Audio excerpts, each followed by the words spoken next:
The first time I realized this wasn't just neighbor drama was when a woman in a cream blazer marched up my porch and slapped an eviction notice onto my own doormat.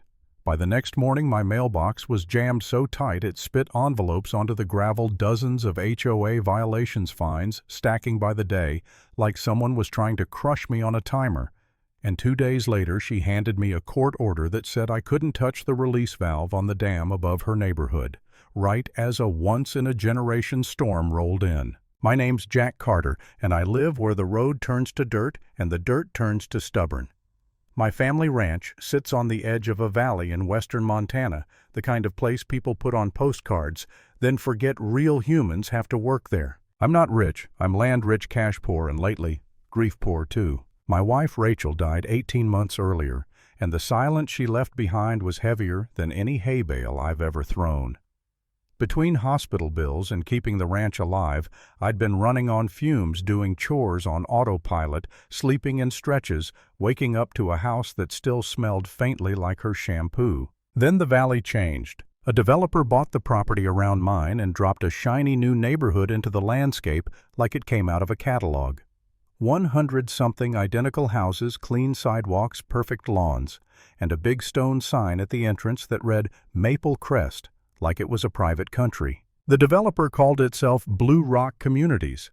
I called it a bulldozer with a marketing budget. I first met Melissa Grant on a Tuesday evening right as I was hosing mud off my boots.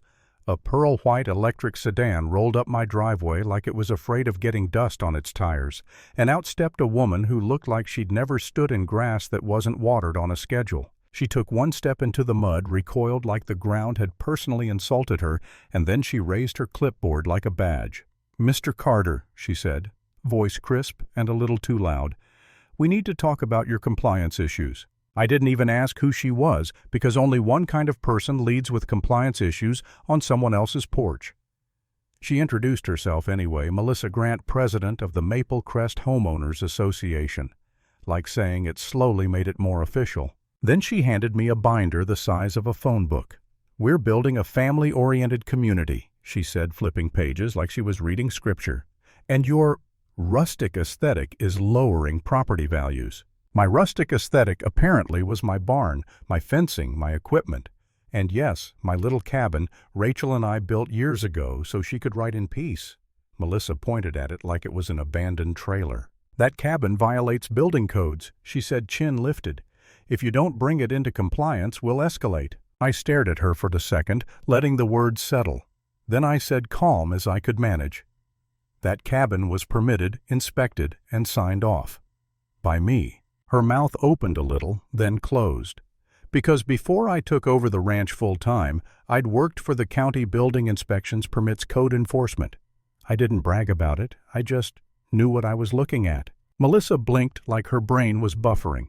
Then she snapped right back into character. "Well," she said with that tight corporate smile, "that's exactly the kind of conflict of interest we're here to fix." That was the moment I understood she didn't care about codes. She cared about control. The next morning, my mailbox looked like it lost a fight with a paper shredder. Violation notices, warnings, hearing dates, administrative fees, special assessments, things I'd never agreed to in my life. They cited livestock odor. They cited unsightly agricultural structures. They cited my grass height, which, I'm sorry, but anyone who moves next to a working ranch and complains about grass is basically ordering a burger and getting mad the cow existed. The fines were the real punch, not a one-time ticket. No, this was per day, per violation, stacked until the number stopped feeling real and started feeling like a threat. 2 days later, a county inspector showed up, nice guy named Carlos Diaz, sweating through his shirt before he even stepped out of the truck. He measured my fence posts while Melissa watched from her car like a hawk snapping photos demanding documentation down to the quarter-inch. Carlos wouldn't meet my eyes. He didn't have to say it out loud for me to understand somebody was leaning on him. And Melissa? She was enjoying herself. That week, Maple Crest poured concrete for a community center right along the edge of my pasture. I watched equipment creep closer and closer, and something felt off the line, the angle, the way they were cutting across a strip of land my family had grazed forever. So I called the one person I trust when paperwork turns into war. Connor Hale, property attorney, former Marine, the kind of guy who speaks in short sentences and never wastes a threat. Connor came to my kitchen table with survey maps and a pen. He didn't say much at first, just traced the boundary lines, compared old records to the fresh stakes in my field. Then he looked up and said, "Jack, they built on your land. Not might have, not could be. Built on your land." We dug deeper and the story got uglier. The original concrete survey markers my grandfather had placed decades ago, gone buried under their foundation like somebody thought covering it up would erase it. And the water from my spring, the same spring that feeds the ranch and the little reservoir up the hill. Connor found the pressure dropped the pipes, the hookups. They'd been siphoning it to keep their lawn's golf course green. So we moved fast. Emergency injunction, federal filings, a paper trail thick enough to choke a copier. When the server delivered those documents to Blue Rock and the HOA, I wasn't there to see Melissa's face, but Connor was, and later he told me she looked like someone unplugged her. Melissa didn't back off. She escalated. Suddenly people in town I'd known for years started acting like I was radioactive. Melissa spun a story that I was an anti-progress hermit, dangerous, unpredictable, not mentally stable, the kind of language people use when they want others to stop seeing you as human. Then the sabotage started. A gate left unlatched. A fence cut clean in the night. Cattle wandering where they shouldn't be, spooking traffic, giving Melissa more evidence to wave around. One morning I found a calf tangled in wire, gone. No drama, no speech, just that cold, sick feeling in your stomach when you realize somebody crossed a line they can't uncross. That night I sat on the porch with the violation notices spread out like a bad joke. The wind was moving through the pines, and for a minute the valley sounded the way it used to, before Maple Crest showed up with their manicured certainty. My daughter Megan called from Oregon. Her voice shook when she said, "Dad, please, sell it. I don't want to get a call that you collapsed in a field over a neighborhood you didn't ask for." I didn't tell her she was wrong. I just stared out at the dark and let the exhaustion hit me full force, because I was tired and I was angry, and honestly, I was starting to wonder if I was about to lose everything anyway. Not because I thought Melissa was right, because she had money lawyers and a whole board of obedient homeowners treating her like a queen. The next day, the stress caught up with my body in the most basic, unromantic way possible. I was feeding the herd when my chest locked up and I hit my knees in the dirt, gasping like I'd run a mile with a rope around my ribs. I woke up in the ER with Megan standing over me, eyes red, hands clenched. She didn't yell, she didn't beg, she just said, "Stop doing this alone." And that was the thing. I wasn't alone. I'd just been acting like I was. When I got home with a heart monitor taped to my skin, I did something I hadn't done in months. I went through Rachel's boxes, not to torture myself, just to find something solid. That's when I found her old research binder. Rachel had been an environmental scientist, and she loved this valley the way some people love a religion. Inside the binder was a map, a floodplain study, and a handwritten note from years back. The lower basin was natural wetlands, a sponge for mountain runoff. Build over it, pave it, drain it, pretend it's not there. Nature still collects its debt. Then I checked the forecast. A massive storm system was coming in off the Pacific. Heavy rain, fast melt, 2 straight days of water.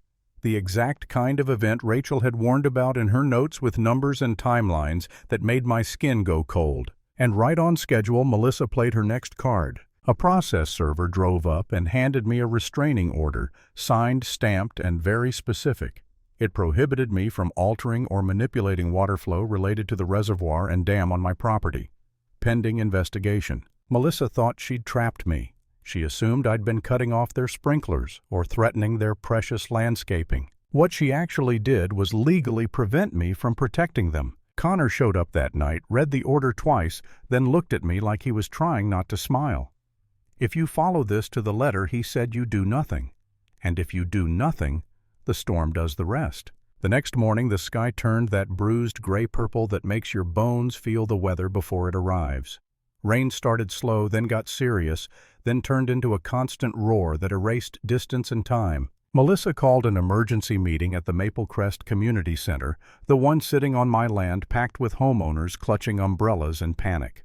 I walked in, soaked Connor beside me, both of us carrying copies of the floodplain map. Melissa was up front, yelling like she could scare water away. "This man is sabotaging our community," she shouted. "He's an agricultural hazard. He's a threat." I raised the restraining order above my head. "Everybody relax," I said, voice steady. "I'm not doing anything. Your HOA made sure of it." The room shifted.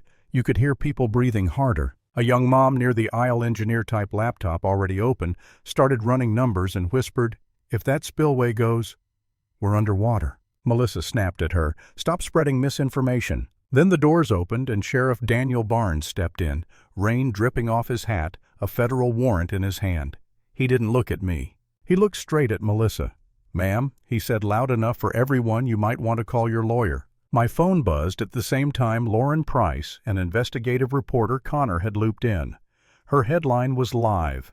"Federal raid, fraud, false permits, environmental reports buried, financial records seized." Melissa's face went pale in real time. Not fear for the homeowners, fear for herself. And that's when the building started failing. Not dramatically, just realistically. Water seeping in, alarms chirping, lights flickering. I didn't argue with Melissa anymore. There was no point. I drove back up to the dam with Connor and a couple trucks behind us. Neighbors who finally understood what was happening, who weren't interested in being collateral damage in a power trip. The reservoir was rising fast, cresting toward the emergency spillway. The old iron wheel on the release gate sat there, rusted but solid, like it had been waiting for a decision. I stood with my hand on it and felt something settle in my chest that wasn't fear. Clarity. If I did nothing, the dam would overtop and tear through whatever it wanted. If I opened it now, I could send the water where it naturally belonged. Across the low ground, the wetlands used to be flooding streets, saving structures, preventing a bigger break. I didn't do it to punish anyone. I did it because I wasn't going to let the valley get wrecked, because Melissa Grant wanted to play queen. So I turned the wheel. The gate groaned, then gave, and the release hit like a freight train, loud, heavy, unstoppable. Down in Maple Crest, water spilled into the lowest streets first, then rolled outward, swallowing lawns and driveways, turning that pristine planned community into a muddy reminder that you can't find nature into compliance. Back at the community center, the sheriff led Melissa out in handcuffs while she tried to shout over the storm. No speeches, no last-minute villain monologue, just the sound of cuffs and her heels slipping on wet tile. As she passed me, she finally met my eyes, wide, furious, and confused, like she couldn't understand how the rules didn't save her. Sheriff Barnes leaned in and said the only ending that mattered. "The Homeowners Association is done," he told her, "and so are you. Lesson learned. If you build your power on other people's land, it eventually sinks.